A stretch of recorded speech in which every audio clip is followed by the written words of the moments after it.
Shalom saudara sekalian, hari ini Kamis 23 Juli 2026. Saudara, setelah Yesus mengatakan bahwa barang siapa mentaati firman-Nya tidak akan mengalami maut, langsung mereka mendebat Yesus dalam ayat 53. Ada engkau lebih besar dari Bapa kami, Bapa kita Abraham yang telah mati.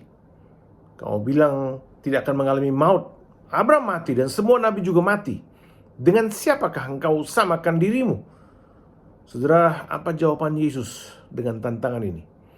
Ayat 54-55, penting sekali saudara ya. Tentang siapa kamu berkata, kata Yesus, dia adalah Allah kami, padahal kamu tidak mengenal dia. Tapi aku mengenal dia, mengenal Allah, Bapa, kata Yesus. Saudara perhatikan kalimat Yesus ini, padahal kamu tidak mengenal dia.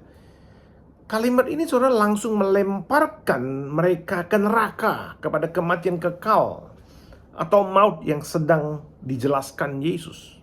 Mengapa saudara? Karena Yesus berkata, apa arti hidup dalam Yohanes 17 ayat 3? Inilah hidup yang kekal, yaitu bahwa mereka mengenal Engkau satu-satunya Allah yang benar dan mengenal Yesus Kristus yang telah Engkau utus. Jadi Tuhan Yesus menegaskan dalam doanya, siapa yang akan mendapat hidup yang kekal yang tidak akan mengalami maut adalah setiap orang yang mengenal Allah dan mengenal Yesus Kristus sebagai anaknya. Itu satu paket saudara ya, otomatis. Tidak mungkin orang mengenal Allahnya Abraham tetapi tidak mengenal Yesus sebagai anak Allah. Dan sebaliknya, tidak mungkin seorang mengenal Yesus tetapi tidak mengenal Allah Abraham. Dan ini yang paling indah, yang Yesus mengatakan bahwa Abraham pun bersuka cita mengetahui kebenaran ini. Abraham bersuka cita melihat Yesus menyatakan dirinya kepada semua keturunannya yang percaya kepada Yesus. Ayat 58 kata Yesus kepada mereka, aku berkata kepadamu, sesungguhnya sebelum Abraham jadi aku telah ada.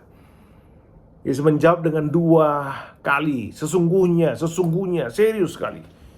Secara tata bahasa, frasa tersebut saudara bergeser dari bentuk lampau kelahiran Abraham, genestai yang berarti menjadi ada, saat Abraham come into being, menjadi ada, lahir, ke bentuk sekarang keberadaan Yesus, ego eimi, aku ada. Sebelum Abraham jadi atau lahir, aku ada. Ada di situ saudara klaim eksistensi keberadaan yang kekal, abadi, tidak tercipta.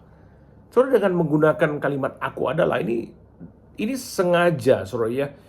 Yesus itu menggemakan pernyataan diri Allah kepada Musa di semak belukar yang tidak terbakar. Yang tidak terbakar saudara ya, ada apinya di sana. Keluaran 3:14 di mana Allah mengidentifikasi, menyatakan dirinya dengan nama ilahi, aku adalah aku. Dalam terjemahan Yunani Perjanjian Lama saudara, Septuaginta, sekitar tahun 250 sebelum Masehi, ini adalah ungkapan yang sama persis, ego eimi. Jadi terjemahan Perjanjian Lama itu yang diterjemahkan ke bahasa Yunani saudara, istilah yang dipakai di Keluaran 3:14 itu adalah ego eimi yang digunakan untuk nama kekal.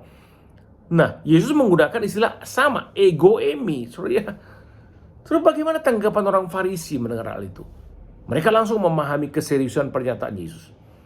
Di bawah hukum Yahudi mengklaim sebagai Allah yang kekal dianggap sebagai penghujatan tertinggi saudara ya, kejahatan yang dapat dihukum mati. Oleh sebab itu mereka mau melempari Yesus dengan batu. Kenapa? Yesus menyamakan dirinya dengan Allah.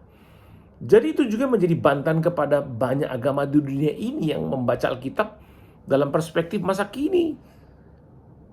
Banyak agama mengatakan Yesus tidak pernah menyebut dirinya sebagai Allah, menyatakan dirinya sebagai Allah. Saudara, harusnya kita membaca Alkitab itu dalam perspektif Yahudi, bahwa Yesus sedang menyamakan dirinya sebagai Allah yang ditemui Musa di semak belukar. Dan orang Yahudi tahu persis itu. Mereka mengerti itu. Itu sebabnya mereka menganggap Yesus menghujat dan mereka mau melempari Tuhan Yesus.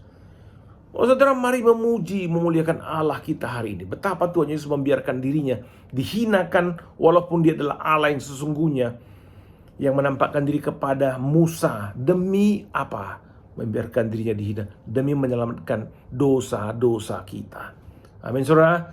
Tetap semangat dan bersuka cita selalu hari ini. Tuhan memberkati kita sekalian.